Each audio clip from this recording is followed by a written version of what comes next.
Alors, j'ai écouté hier, à Voix nue, 5 entretiens entre Roger Chartier et Pierre Bourdieu sur France, qui est des archives de France Culture. Alors, Chartier est plutôt l'historien, Bourdieu est plutôt le sociologue dans la discussion.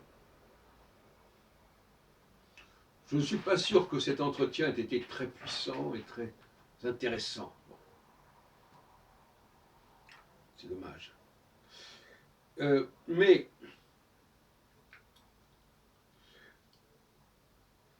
je voudrais revenir sur la question de l'anachronisme, parce que moi-même je prétends l'être, à la fois historien et sociologue.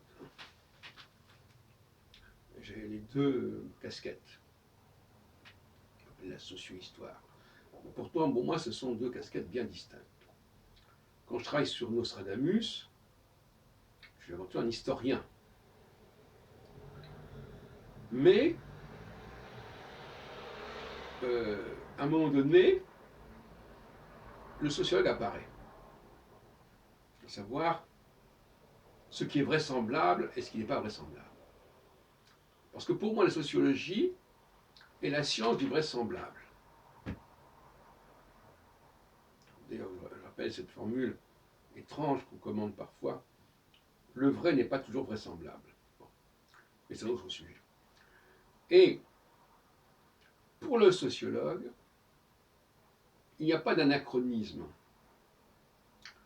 Pourquoi il n'y a pas d'anachronisme? Parce que, au fond, tout se répète indéfiniment. Et par conséquent, dire que ceci était possible à telle époque et pas à telle autre époque ne tient pas sur le plan, en tout cas, de la fonctionnement des sociétés. Bien entendu, si on dit que Napoléon a vécu 500 ans avant la période où il a vécu, c'est un anachronisme, ça va de soi. Mais ça ne renvoie pas à la question du fonctionnement des sociétés.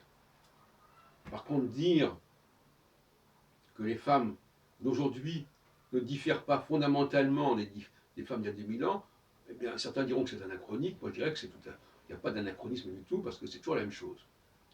Mais il y a des discours qui ont changé. Et ça, c'est le malheur et le lot des sciences humaines, c'est qu'on dépend de ce que l'objet lui-même étudié tient comme discours à son propre sujet, et qui peut être complètement à côté de la plaque. Ce que je disais tout à l'heure dans une présente vidéo, nous ne sommes pas à l'abri de l'erreur des acteurs que nous étudions, et de la corruption aussi, la corruption des textes, des contresens, etc. Mais quand on fait la part de tout cela, on s'aperçoit que finalement, tout change et rien ne change.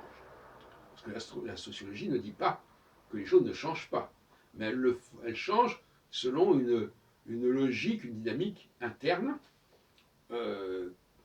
qui fait que finalement tout revient toujours au même point à un moment donné, après avoir suivi éventuellement un certain nombre de stades et de phases. Donc,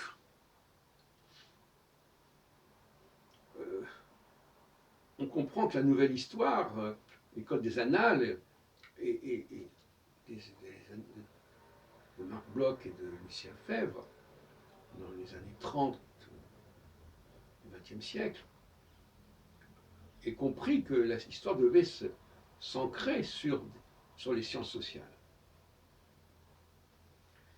Et qu'un historien qui ne tient pas compte d'un substrat sociologique valable, eh bien, il construit sur le sable. Il faut toujours la sociologie, elle apporte du bon sens. Elle apporte de la vraisemblance. Et l'histoire, elle, n'a pas forcément cela en elle-même.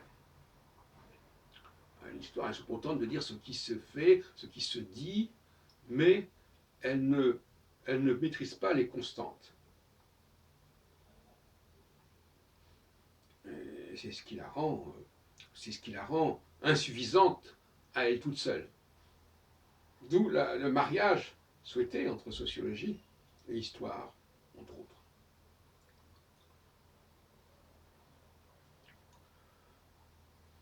Alors, j'ai introduit ce matin un autre problème, à savoir qu'il y a une sociologie particulière qui est la sociologie des systèmes, la sociologie des techniques. Alors, moi, je considère que notre humanité est constituée sur une base systémique. On a déjà parlé à plusieurs reprises, on peut être d'accord ou pas. Si on admet qu'elle est constituée sur une base systémique, on est quand même dans la sociologie, parce que, effectivement, le système, la sociologie est systémique. Elle a vocation à être systémique. Mais la différence, c'est que quand il y a un système, il y a un mode d'emploi quelque part. Alors, je disais l'autre jour qu'il ne fallait pas accorder trop d'importance aux explications et que les constats suffisaient. Or, dans le cas de l'astrologie est un mode explicatif. Donc il y a une contradiction dans mon propos, en quelque sorte.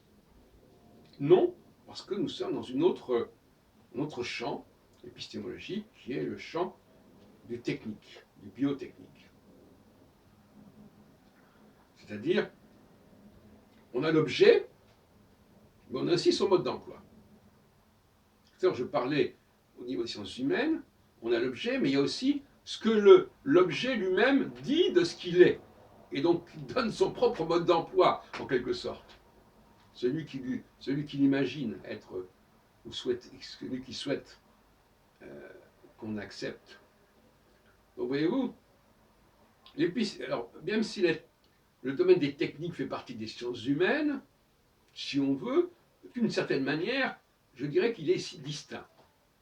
Je dirais qu'il faut distinguer, il y a 3 niveaux, il y a les sciences dures, les sciences humaines, et puis il y a les sciences techniques, les sciences technologiques. Et ce sont 3 épistémologies différentes qui peuvent se recouper, et si on ne tient pas compte de ces 3 niveaux, eh bien on va dans le mur.